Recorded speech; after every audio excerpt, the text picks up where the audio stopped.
Ladies and gentlemen, Roster Watch Nation, welcome back to the epic Roster Watch podcast brought to you by rosterwatch.com. My name is Alex Dunlap. This is the Week 6 DFS walkthrough podcast and stream. Let's just get right into it. Brought to you by mybookie.ag, where you can get a 100% deposit bonus right now up to $1,000 by using promo code ROSTER, ROSTER. Okay, going to try and fly through this one pretty quick because I have something I have to do in 45 minutes. So we will see if we can keep it to that. Houston Texans at Tennessee Titans. Houston's 1-4. The Titans are 4-0. This game opened up as a 55-point total. It's now at 53.5.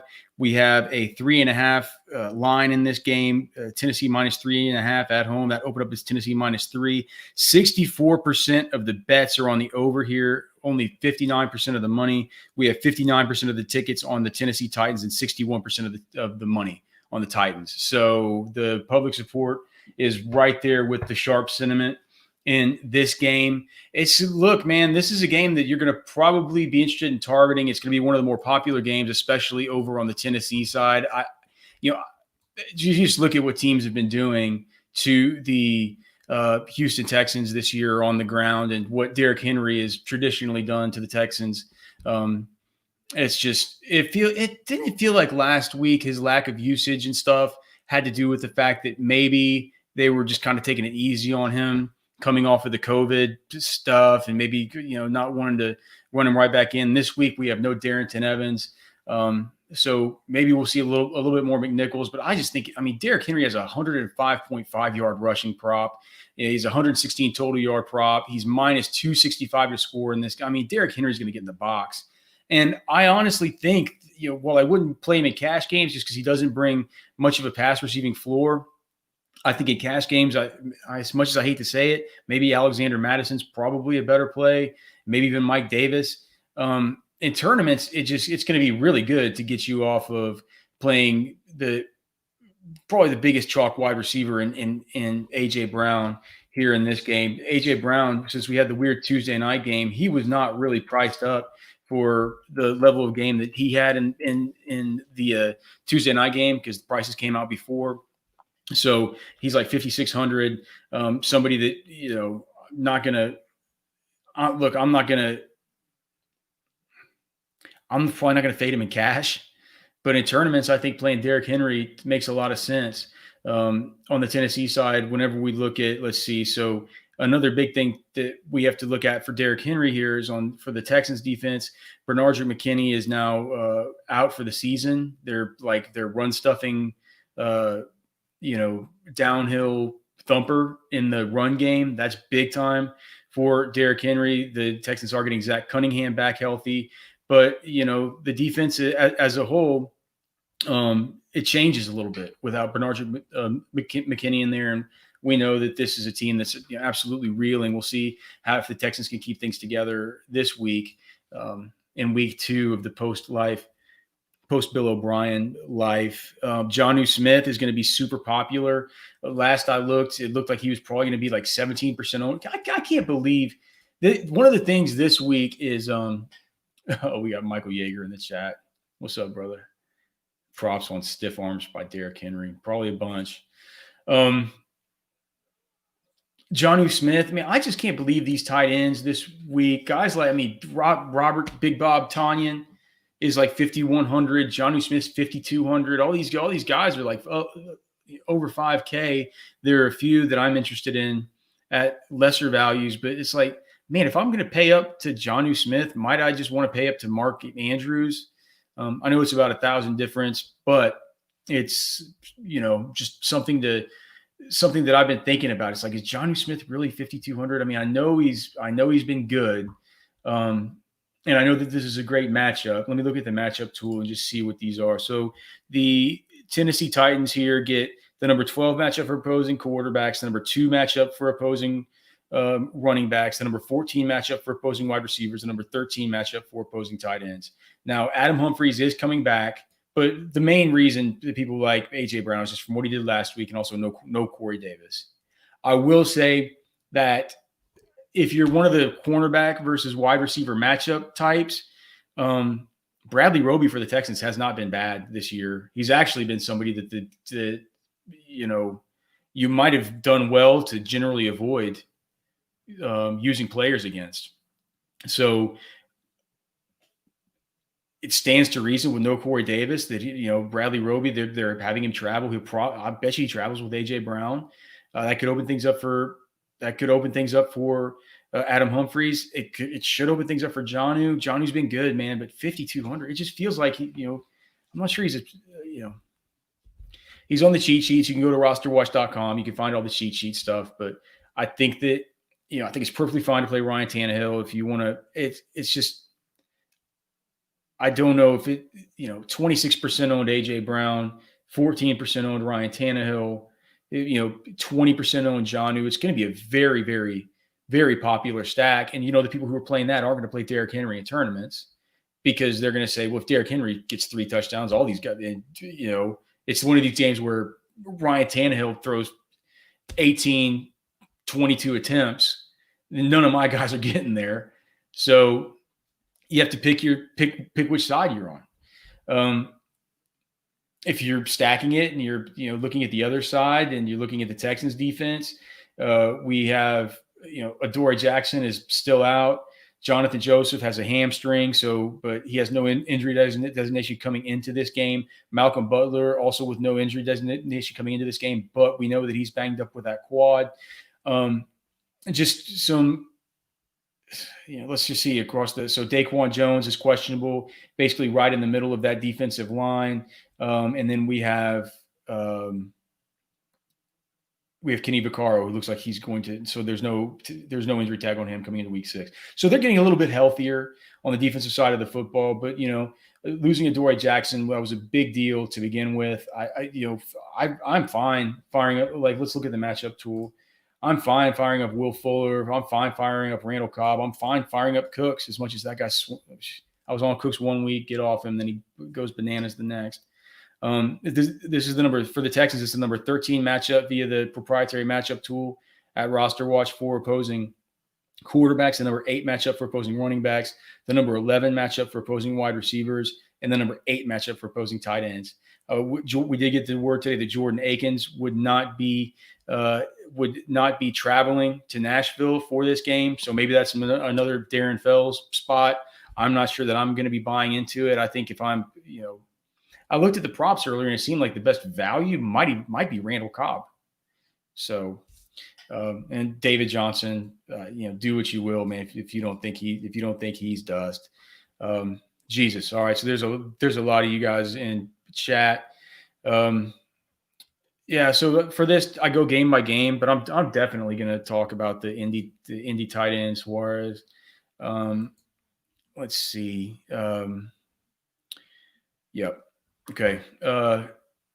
Sorry, I have all these tools pulled up. It's hard to keep an eye on the chat too, but I'll whenever I come back here, I'll make sure and get to your questions if they pertain to the games that we're talking about. Let's move on to the next one. Washington football team at the New York Giants. 1 win between these two shitty teams. This game opened up as a 44.5 point total. It's down to 43. It opened up as New York Giants -3.5. It is now New York Giants -3. 51% of the tickets are on the football team, along with 64% of the money. 62% of the tickets are on the over, along with just 57% of the money. So, I mean, the public sentiment is right along with where the big sharp bets probably are in this game. And this is one we can probably skip over because the only plays are Antonio Gibson for the football team, Terry McLaurin, who at this point we can basically consider matchup proof, but it's a tough matchup going up against James Bradbury. He's gotten better, much to my chagrin. I was never a believer in him from the time. I wasn't a believer in him from his Senior Bowl week, but they liked him in Carolina. I thought he was overrated there, but he's gotten better for the Giants, and McLaurin will have him to deal with. Like I say, McLaurin's matchup proof. I mean, it's like every week it's the same thing. It's his same prop: 5.5 receptions, 70.5 receiving yards, and he's like always plus 150 to score. So with Kyle Allen coming back this week, it shouldn't be the absolute debacle that it was last week with Alex Smith. I know that everybody loves seeing Alex Smith come back last week. I know that everybody tweeted. I mean, it was the most popular tweet on Twitter. He just won comeback player of the year by taking that one snap. We were all happy as hell to see that guy, right? But it's just like, I mean, like all they did was sack his ass. So Kyle Allen maybe comes in there. We've talked about it before with Antonio Gibson and with Terry McLaurin. It does remind you a little bit of kind of a poor man's, with Antonio Gibson, it's a poor man's version of CMC. And Terry McLaurin has a lot in common with DJ Moore. And we saw how Kyle Allen was able to utilize those guys last year. Antonio Gibson had like 7 fantasy points on that first drive last week before Kyle Allen gets swindled, and then the whole game gets fucked because of Alex Smith. So both those guys are in play. You can't play any other football team members. On the Giants side, who could you ever play? I mean, the Giants on the matchup tool, this is the number 9 matchup for opposing quarterbacks, mainly due to the fact that it's the number 7 matchup for opposing tight ends. So, I mean, Evan Ingram, maybe, if you wanted to. And in this week where it's so cockamamie with all these, with this tight end pricing, maybe he's one of the guys you could pay a little bit down for. Jesus, never mind. Well, how much is he on DraftKings? 5,600 on FanDuel. He is 4,900 on DK. I mean, he has a 4 reception, 37.5 yard prop, and he's plus 200 to score. I don't know if I'm gonna make my living paying up to almost 5K. If I'm paying that, I'm gonna get to Jonnu at 5,200. So that's where I'm at there. That was a quick game. And to everybody who asked, I'm sorry I missed this last week. I was too busy watching the University of Texas embarrass themselves and crap their pants in front of a national audience. Okay, the Atlanta Falcons at the Minnesota Vikings. This game, man, the totals come down a little bit. It opened at 56. The total's now 54. The Vikings are 4-point favorites at this point after opening up as 3.5-point favorites. The public is on the Vikings in the money. So it's just two-thirds of bets are on Minnesota and 3/4 of the money. So 66% of the bets, 76% of the money are on the Vikings. So the public likes the Vikings. The big money bettors like the Vikings. 53% of the tickets are on the under, but 65% of the money is on the under. So a slight majority of the public likes the under in this one, but 2/3 of the money is on the under. So I think what people are saying here is that the Falcons might underwhelm, right? That's all it can really mean. If you're looking at what the big money bets are saying, they're looking at the Falcons to not keep this thing within 4 and for this thing not to go over 54 total. If that's the case, we're looking at 3 touchdowns for the Falcons. The good news is it's probably pretty easy to guess where those 3 touchdowns are going to go. It's going to be Calvin Ridley, Julio Jones, or Todd Gurley, most likely. As far as, let's just see here. So with the Vikings on defense, we have Holton Hill at one corner, who's doubtful this week with a foot. We have Mike Hughes, who's back healthy, but Chris Boyd. So I can't believe I'm talking about Chris Boyd and Holton Hill. Speaking of the Longhorns, if you're an NFL football team and you're putting these 2 guys out, you're in trouble ask Charlie Strong or Vance Bedford. You're in trouble if you're a Division I college team in the Big 12 rolling with those 2 guys. So so Mike Hughes is back healthy. Of course, they have they have Dantzler, they have the other rookie Gladney out of TCU, but it's going to be hard for those guys to handle. Calvin Ridley, Julio Jones. Is he healthy? I hate him having a hamstring, but he doesn't carry an injury designation coming into this week. The fact of the matter is nobody's going to play him. Let's just look at the ownership projections right now. So Julio Jones is 6,700 on DraftKings. He's projected for between maybe 4 to 6% ownership. Calvin Ridley is projected 10% ownership because everybody's going to be on Adam Thielen on the other side here. Calvin Ridley is going to be half as owned as Adam Thielen. And while Adam Thielen is probably the preferred cash play, I don't think it. It'd probably be hard to. It'd probably be What are you left with if you stack Julio Jones, Calvin Ridley, and Matt Ryan? I would just like I haven't tried this construction, but I just like to see it. You do that. Who did you bring it back with on the other side? You can't. You don't have enough to bring it back with Alexander Madison. Can you? Oh well, let's see. If you do that, you pay all the way down here to like the Dolphins defense at 2,900. You pay down for like Trey Burton at your tight end. If you can do that, then you have like 5,200 left per position between your running back, your wide receiver, and your flex. With Philip Lindsey now opening up, the fact that there's no Melvin Gordon traveling to New England, you can Philip Lindsey in there for 4,300. I mean, at that point, that's actually not a bad stack. Can you even stack Justin Jefferson in here? Let me just see. Justin Jefferson, Philip Lindsey. So I'll just give you this. So this is how I would do it. I would go Matt Ryan, Alexander Madison, Philip Lindsey, Julio Jones, Calvin Ridley, Justin Jefferson, Trey Burton, and then you have 5,400 left in your flex if you go with the Dolphins defense. That's a way to stack that game. Adam Thielen's clearly awesome. I mean, Jefferson's awesome. People talk about Irv Smith on the Vikings side because he's only 2,500. I believe he got five targets last week after only getting like 2 targets for the whole rest of the season. How many, like Big Irv, man, how many targets has he even had on the year before last week? I'm not sure that I'm like buying into the Irv Smith chalk. Yeah, he had 5 targets last week. In week 2, he had 4 targets. But other than that, he only had in 3 other games, he totaled 2 targets. So, I mean, he's an up and down player. Certainly, he's certainly a dude who, he's the future of the tight end position there. But it's hard to count on it week to week. But that being said, that's why he's 2,500. Alexander Madison's like one of the awesomest plays on the slate. He's probably going to touch the ball 30 times. And against Atlanta, who just the one thing that I might worry about is with Dan Quinn being fired, Raheem Morris taking over. We saw last year when Dan Quinn had to give up play calling because he was going to get fired, and the Falcons made the epic comeback after that horrible start. Like, that was Raheem Morris that started doing his stuff on defense. So I wonder if they quit doing this stupid Seattle, cover 3 sort of stuff that it just doesn't work in the NFL anymore, that Dan Quinn was sticking to. The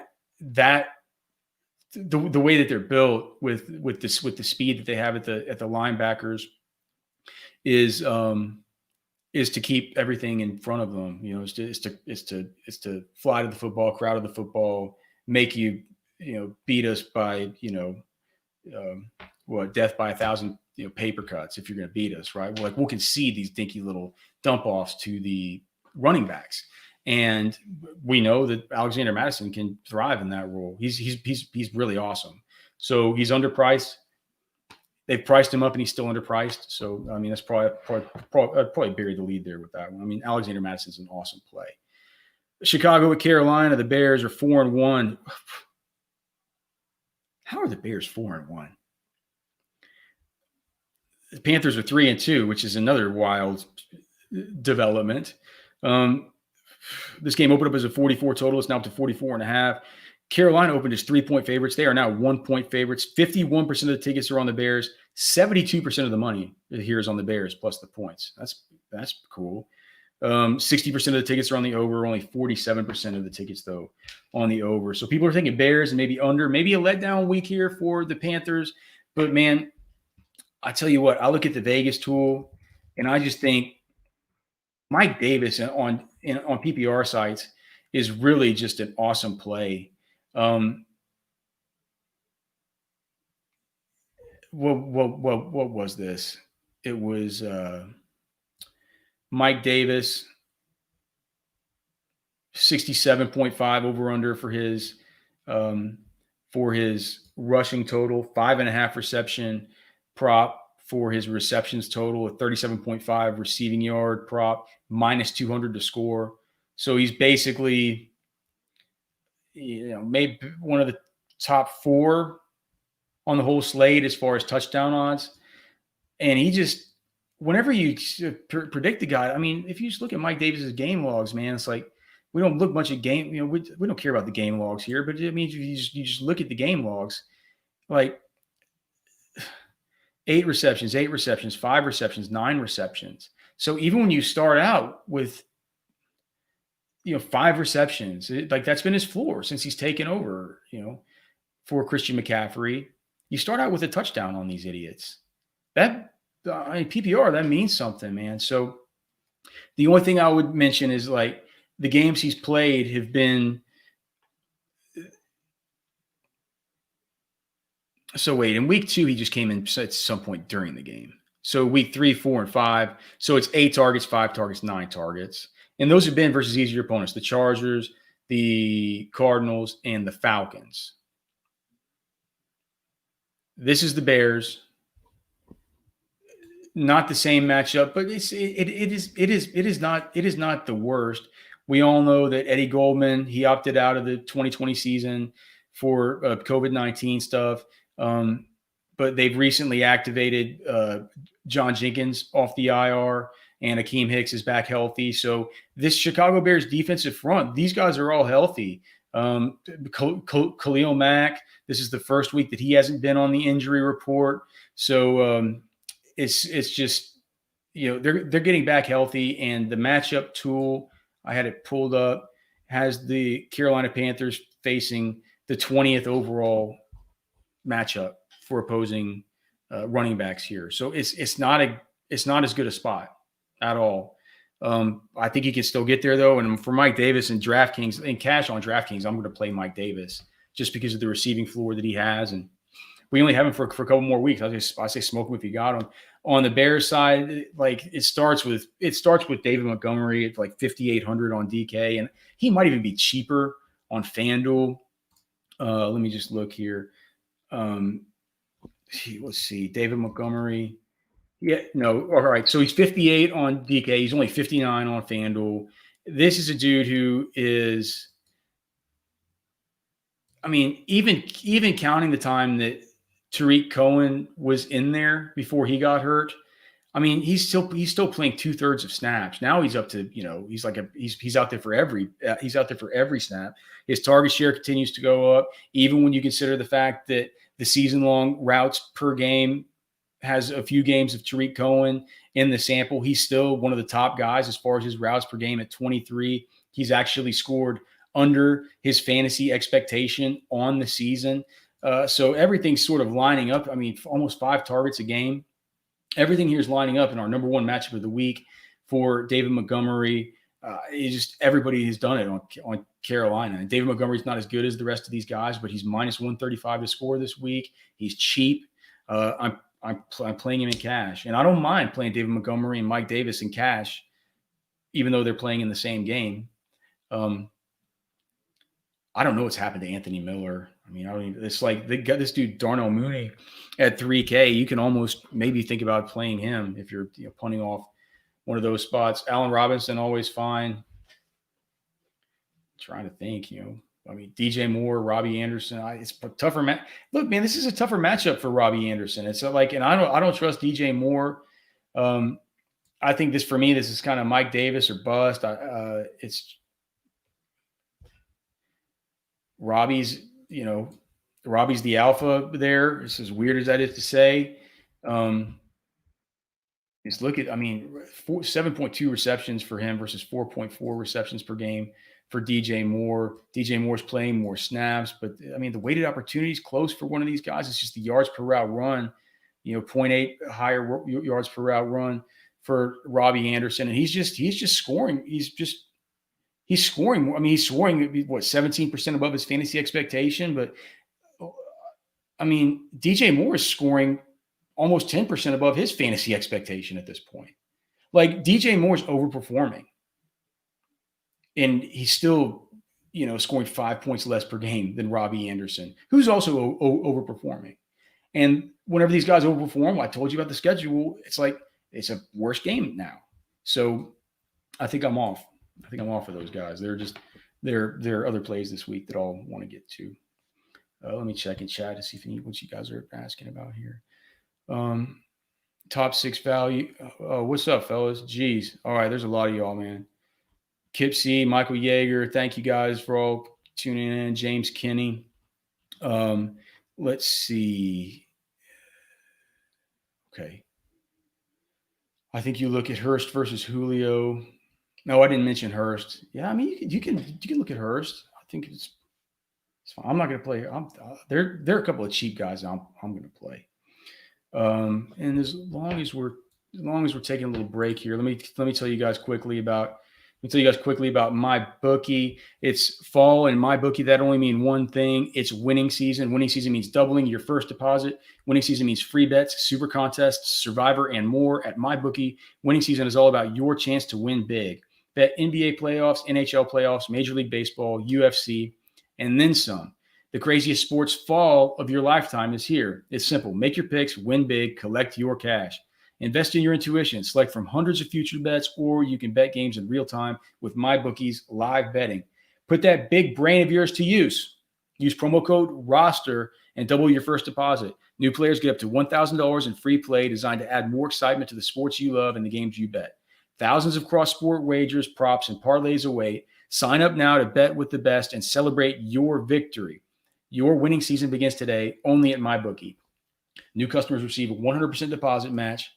So that's double your deposit up to $1,000. So you put in, say, $100, you get $100 to play with. You can only do it with promo code ROSTER. You guys have been talking about in the chat, Mike Davis. And on my Roto Grinders stream that I just did, my buddy Chief Justice 06 said, like, hey, dude, what if Christian McCaffrey costs $7,000? And I say, well, I like 10x I 10x the number of the amount of money that I had in play, and I play him across every lineup, right? And it's like Mike Davis and Christian McCaffrey, of course, but he's kind of getting used like that from a volume perspective. So it's a tough matchup. But would you play Christian McCaffrey versus the Bears at 7K? I mean, I would do it. I'm going to do it in cash. In tournaments, I think there are ways that we can get off of that. All right. Detroit at the Jaguars. Detroit here is now 3-point favorites after opening up as 2.5-point favorites on the road. This game has actually gone up in total from 53.5 to 54.5. 63% of the tickets are on the Lions, along with 38% of the money. 52% of the tickets are on the over, along with 49% of the money. So the public loves Detroit here, -3, but the sharps aren't buying it, which could mean big things for Gardner Minshew, Gardner Flint Minshew II, whose father is not even named Gardner Flint Minshew. How the fuck is he the second? The DJ Chark stuff is just something that might open up Laviska Shenault here in this matchup. Let's look at the matchup tool and just kind of talk of this over. Jacksonville Jaguars face the number 14 matchup for opposing quarterbacks, the number 3 matchup for opposing running backs, the number 8 matchup for opposing wide receivers, and number 22 matchup for opposing tight ends. So James Robinson, you can fire up. I mean, dude, Detroit can't tackle. James Robinson hadn't showed much of an upside, and I'm pretty sure he's once again a much better play over on FanDuel.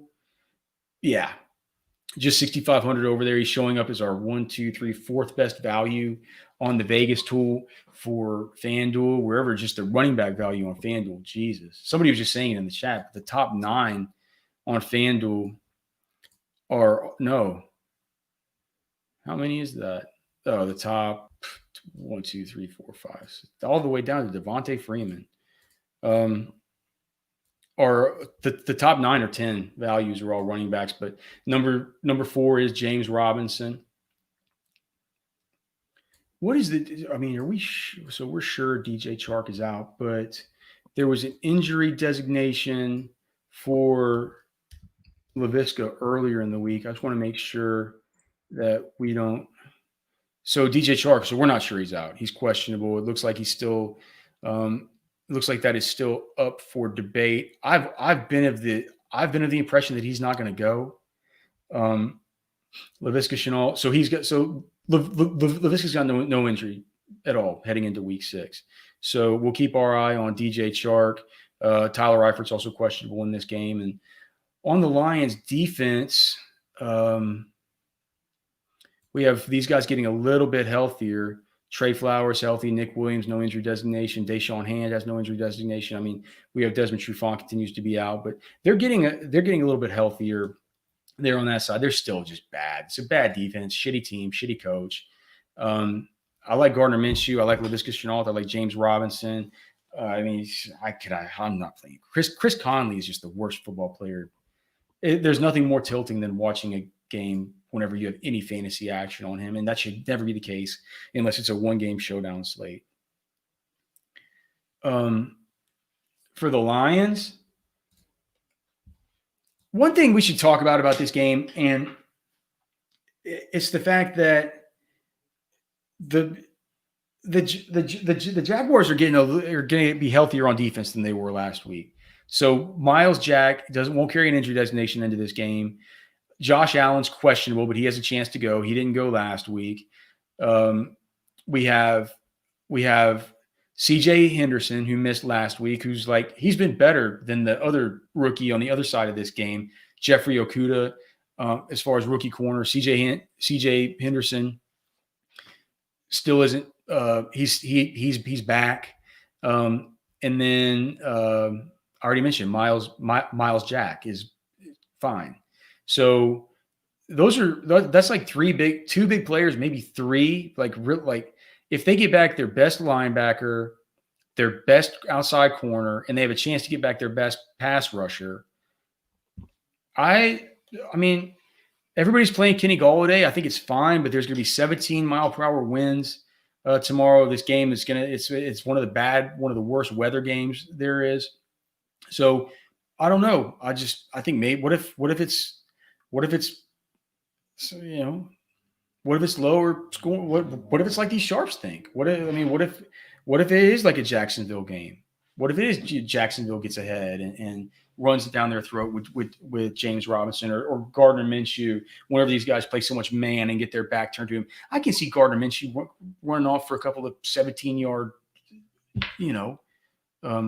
just tucking the ball and taking it. Like Gardner Minshew's got that kind of sneakiness to his mobility, especially if it's going to be kind of windy, especially if DJ Chark is limited. So I could see them kind of getting up on Detroit, and if that's the case, of course Detroit will have to throw. But could it be Marvin Jones? Could it be? I mean, could it be T.J. Hawkinson? I mean, Detroit's coming off a bye. At what point is Detroit going to start showing some love to DeAndre Swift? If that game script happens, maybe it could be the kind of game for him. But I'm just not sure. I know our tools are going to love him. Our models are going to.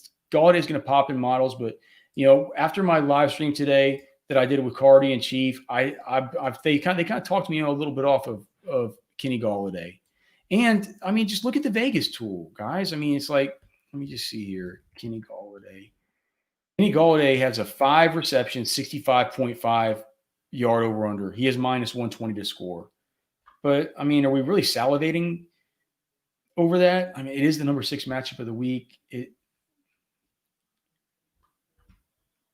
There are other receivers that I find a little bit more interesting this week than Golladay, but I think he's a perfectly fine play.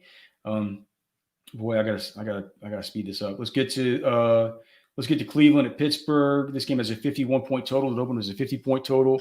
65% of the tickets are on the over. Only 64% of the money on the over. So it's 55% of the tickets on Pitt. 55% of the money on Pitt. People like Pittsburgh and people like this thing to go over. We don't need to talk about every play. Like the slate's going to hinge on a few things. One is whether or not you're going to play Chase Claypool after he just went off for 4 touchdowns and acted like just an absolute god. And I would have been off of Claypool. I might still be off of Claypool. He's only 5,200. On FanDuel, it's really hard because he's only like 56 or something over there. But when Deontay Johnson got ruled out, It's like, Jesus, how are you going to – we talked about it all week on the other shows. It's like, how do you put that genie back in the bottle once you've seen that 4-touchdown explosion? It feels like, we're going to go back and we're going to see, we're going to see if he can keep doing it, and you just wonder if on the other side of the football, man, if you're a coach after seeing that, don't you say, like, we're not going to let this asshole do that to us. He's not going to go off for 4 touchdowns on us. If they're keying on him, I like Juju. He's more expensive. No one's going to play him. Chase Claypool is going to be 30% owned. Juju is like $1,500 more, and he's going to be 2% owned. Is it that? I mean, I did go back and look at Juju's game logs versus Cleveland, and the sad news is in the last 2 years, even when Juju was going off, he's for some reason he never has big games against Cleveland.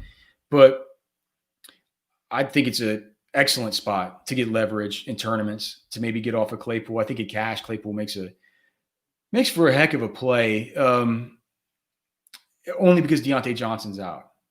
I am not of the mindset that Chase Claypool is as good a player as he looked like last week. We'll see if he turns out to be, but he is. It's a big decision. He's only 5,200, and he fits into a lot of builds where you play like Madison, Mike Davis, David Montgomery. Those kind of builds really lend themselves well to like 5,200 types of wide receivers. So I think in cash it makes sense, and maybe in cash you want to block other people in case he goes God mode again. I would be wary of that kind of thing. It's a super chalky rookie wide receiver coming off a fluky performance wherever everybody now is going to be keying on him. I'm not sure that's a tournament play that I'm that interested in. And then on Cleveland, play whoever you want to play, but just make a note that Austin Hooper had 10 targets last week. That's, Odell Beckham's been banged up. It feels like he's going to go, or he's been sick. Feels like he's going to go. Jarvis has been banged up. It feels like he's going to go. But if those guys are limited with all the pressure that Pittsburgh gets, you got to feel like little Baker's going to, Baker's kind of banged up. He's going to have to get the ball out quick. It could be another game where he gets peppered with a lot of targets. Cincinnati at Indy. This game's a 46 total. Indy 7.5-point favorites. I thought it was crazy, man. I'll show you guys. Let's do a screen share right now, the Vegas tool. Of course, you guys can get it with a pro membership at rosterwatch.com. You can get access to all these different tools. But it's crazy, man, that right here at the very top, out of all those value plays, Jonathan Taylor at 3X. Just unbelievable. 82.5 rushing yards, 2.5 receptions, 21.5 receiving yards. He's minus 250 to score.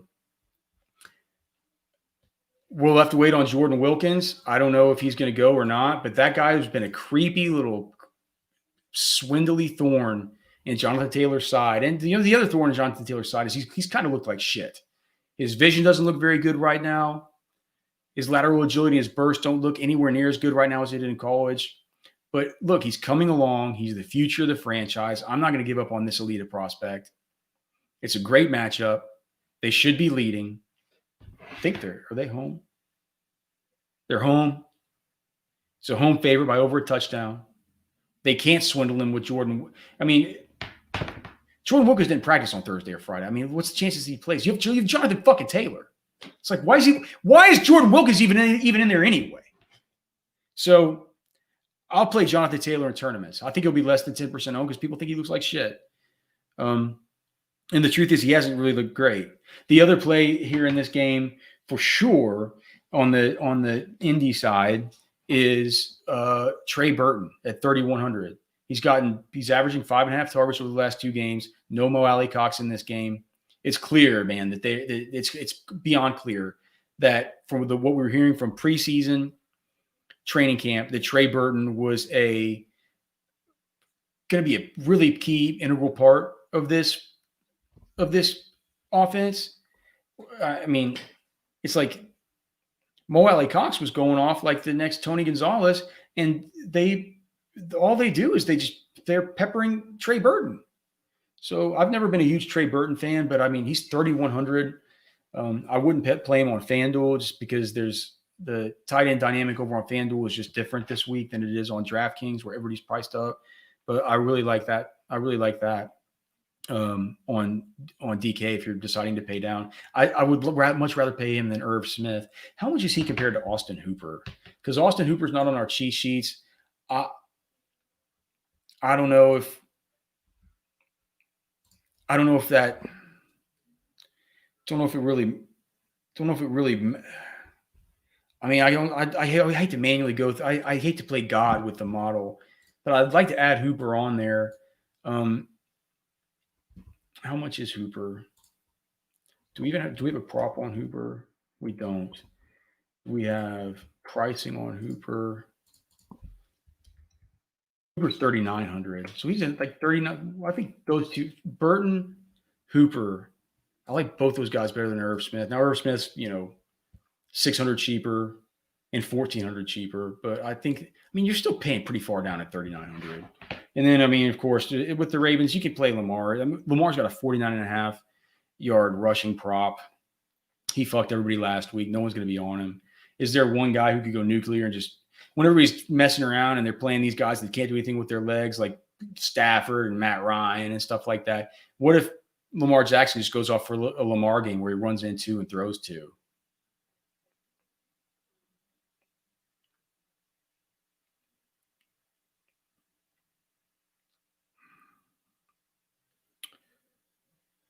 Okay, so I skipped ahead to Baltimore, Philly. On the Philly side of that one, in that game, Lamar is minus 9.5. Philly is let's see, where's the? Hold on. I just did like a weird like morph into the Baltimore game. It works. It's the next game up. All right, but anyway, Baltimore 9.5 point favorites. 63% of the tickets are on Baltimore, 82% of the money on Baltimore. Everybody likes Baltimore here in this spot.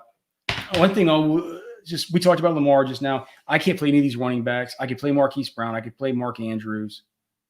Especially on FanDuel, I like Marquise Brown. And on Philly, I mean, I like the Baltimore defense. The one thing is Brandon Williams just this morning got put on the COVID-19 list.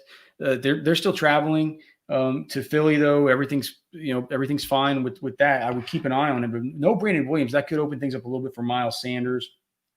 And then Travis Fulgham last week. Jesus Christ. I mean, I don't know. I don't think he can do it again versus Baltimore. I mean, he's not going to catch 10 balls. He might not catch 10 balls again in his career, but it would be really hard to do it this week against Baltimore. I'm completely off of Zach Ertz. I want no part of him. Like when the game he goes off for his old school Zach Ertz game probably no one will be on him anyway, but that'll be the day that I might just lose money. I figure I won't be probably facing him in too many cash lineups. So it probably won't hurt me that bad, but he just needs to look. He runs around like he runs around literally like my son runs around when I know that he's crapped his pants. Like there's something wrong and it fucking stinks.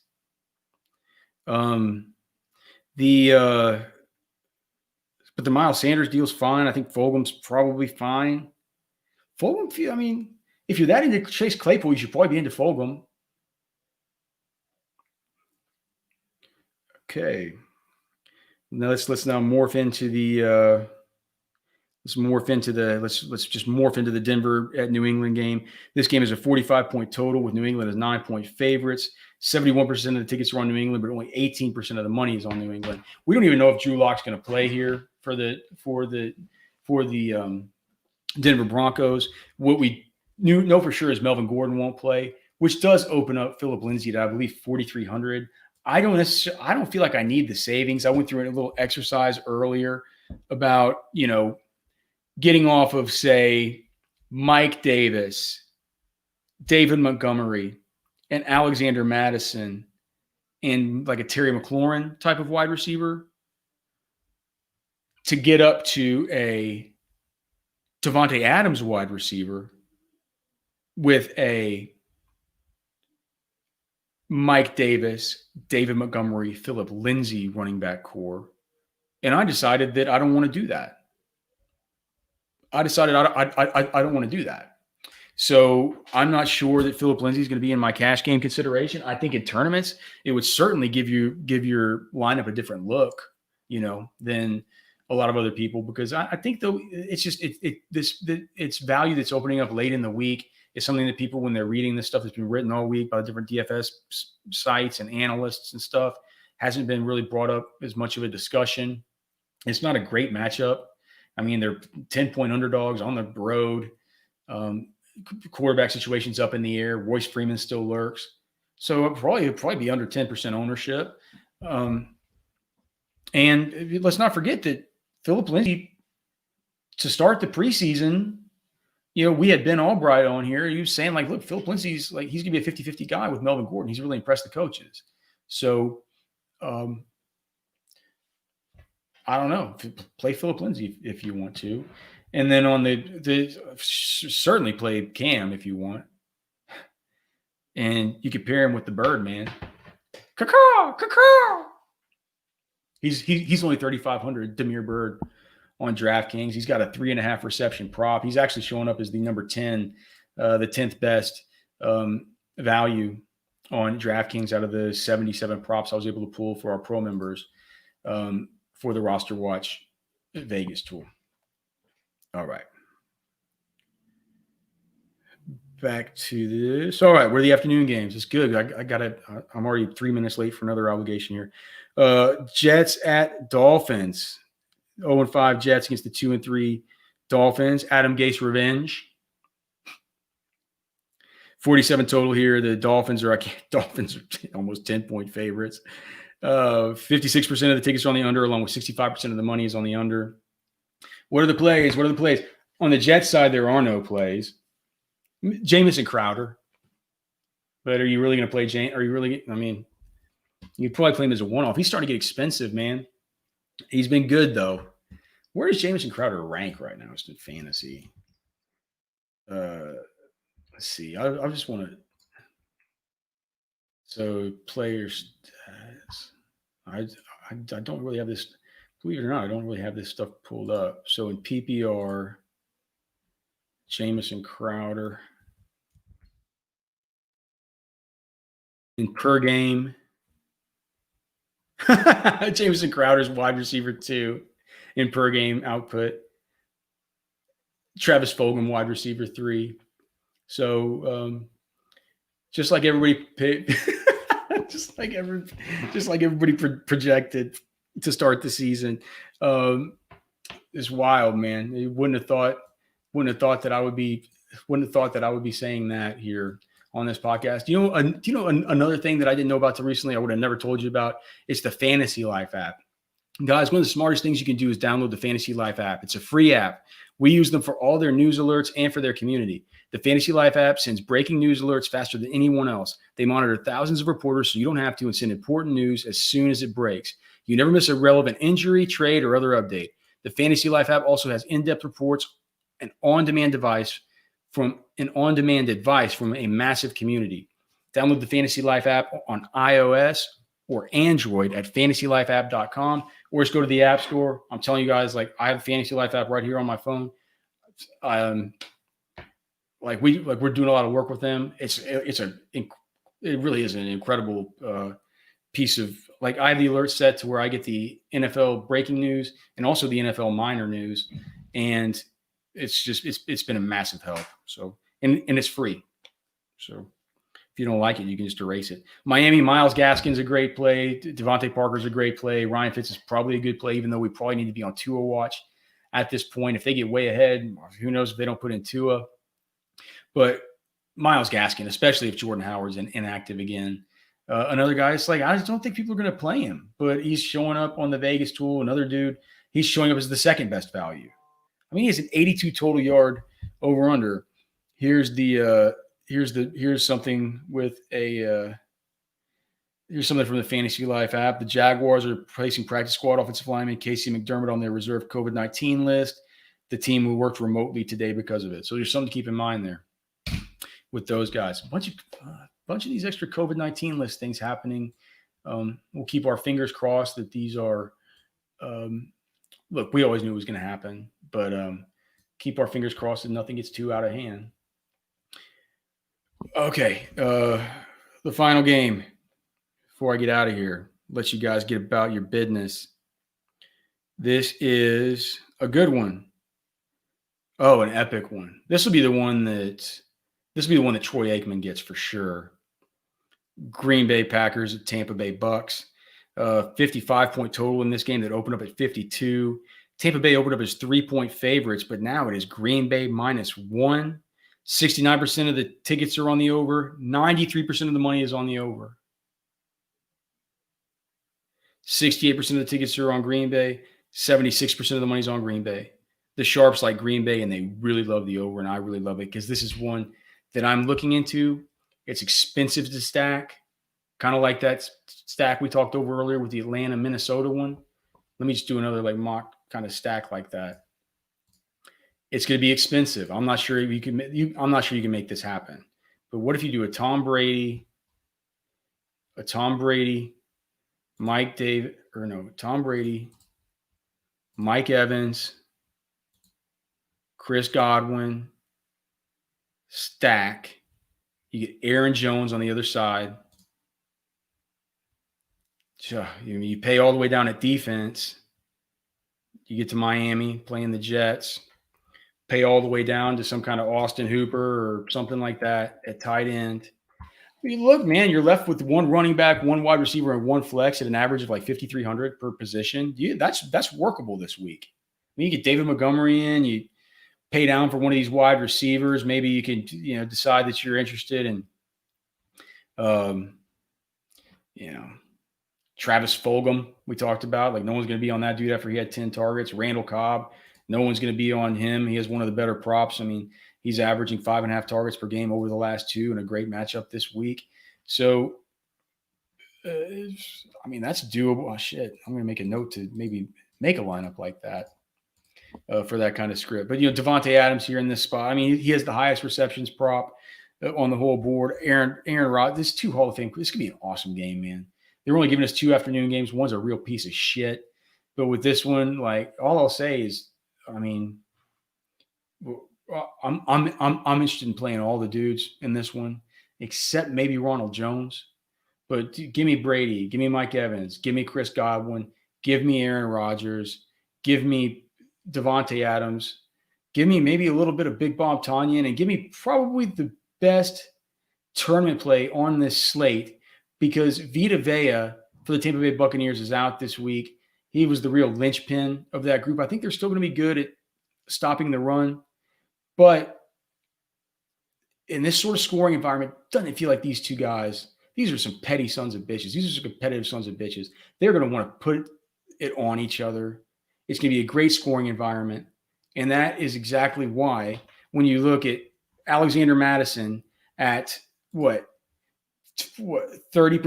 36% ownership, Derrick Henry at 25% ownership, Mike Davis at 30 to 35% ownership. You have Aaron Jones at just 7% ownership. What could be a better tournament play than Aaron Jones in that kind of spot at the same price as all the others when nobody is going to be playing him? It's one of those things where, they write books about, what to do, what's the right move, what's the process play. This week, a guy like Aaron Jones is most definitely